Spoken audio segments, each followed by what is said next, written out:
നിങ്ങളുടെ ഫേവറേറ്റ് സീരിയലുകൾ ടിവിയിൽ വരുന്നതിന് മുൻപേ സൺ നെക്സ്റ്റ് ആപ്പിൽ കാണാം. ഇനി എല്ലാവർക്കും മുൻപേ കാണൂ. ഇപ്പോൾ തന്നെ സൺ നെക്സ്റ്റ് ആപ്പ് ഡൗൺലോഡ് ചെയ്ത് സബ്സ്ക്രൈബ് ചെയ്യൂ. നോക്കൂ, ഇത് ഞങ്ങളുടെ ഹോസ്പിറ്റൽ പോളിസിയാണ്. ഇത്തരം പേഷ്യൻസിനെ കണ്ടിന്യൂ ചെയ്യാൻ പറ്റില്ല. ഡോക്ടറെ ഒരു കാരണവശാലും കണ്ടിന്യൂ ചെയ്യാൻ അനുവദിക്കരുത്. ഇനി ഡോക്ടറിന്റെ റിസ്കിൽ അങ്ങനെ ചെയ്താ ഡയറക്ടർ ബോർഡ് മീറ്റിംഗിൽ ഡോക്ടർ തന്നെ മറുപടി പറയേണ്ടി വരും. ഡോക്ടർ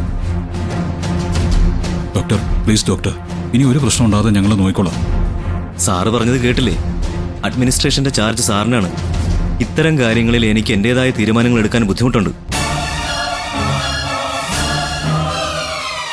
ഇവിടെ ചികിത്സയ്ക്ക് വരുന്ന പേഷ്യൻസിന് ബെറ്റർ ട്രീറ്റ്മെന്റ് കൊടുക്കാന്നല്ലാതെ അവരെ അപായപ്പെടുത്താൻ വരുന്ന ക്രിമിനലുകളിൽ നിന്ന് സംരക്ഷണം കൊടുക്കാനുള്ള ഉത്തരവാദിത്തം കൂടി ഏറ്റെടുക്കാൻ ബുദ്ധിമുട്ടുണ്ട്. No excuse. ഇപ്പൊ തന്നെ ഡിസ്ചാർജിനുള്ള ഏർപ്പാടുണ്ടാക്കാം.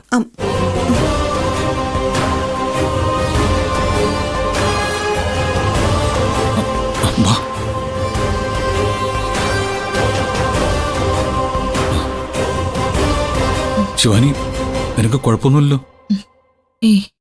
ഇല്ല. നിന്നെ കൊല്ലാൻ നോക്കിയത് ആരാണെന്ന് മനസ്സിലായില്ലെന്നാ നീതി പറഞ്ഞത്. അത് സത്യമാണ് ശിവാനി.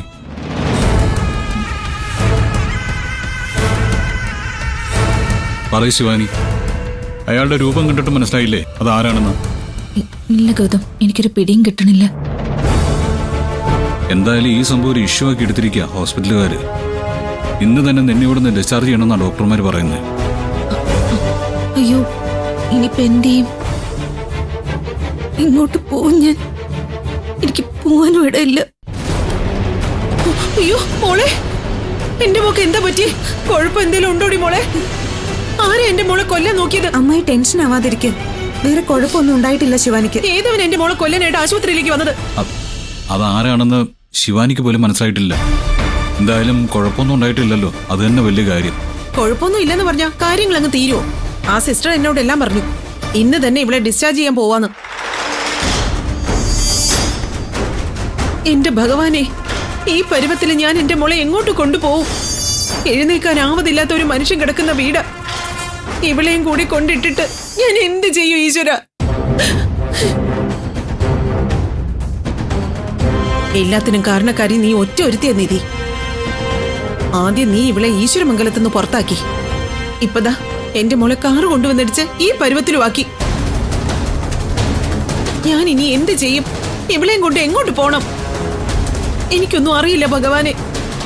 ഇത്തിരി വിഷം വാങ്ങി ഇവൾക്കും കൊടുത്ത് ഞാനും ചാകുന്നതാ നല്ലത്.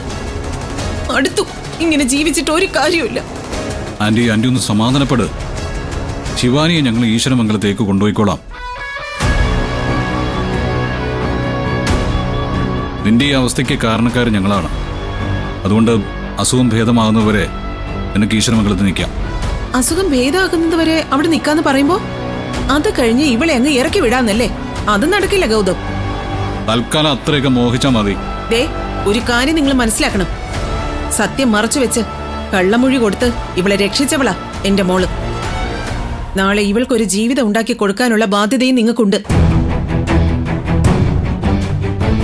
അമ്മായി ഉദ്ദേശിക്കുന്നത് എന്താണെന്നൊക്കെ ഞങ്ങൾക്ക് മനസ്സിലായി.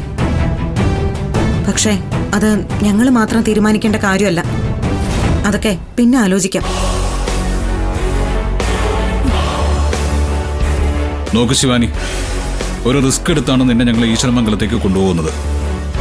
അവിടെ വന്ന് പ്രണവിന് യാതൊരുവിധ ബുദ്ധിമുട്ടും ഉണ്ടാക്കാൻ പാടില്ല. ഇല്ല, ഉള്ളത് പറയാലോ. നിന്നെ ഇപ്പോഴും ഞങ്ങൾക്ക് അത്ര വിശ്വാസമില്ല. അവിടെ വന്ന് പ്രശ്നം ഉണ്ടാക്കില്ലെന്ന് നീ വെറുതെ പറഞ്ഞ പോരാ. നിന്റെ അമ്മയുടെ തലയെ തൊട്ട് സത്യം ചെയ്ത് പറയണം.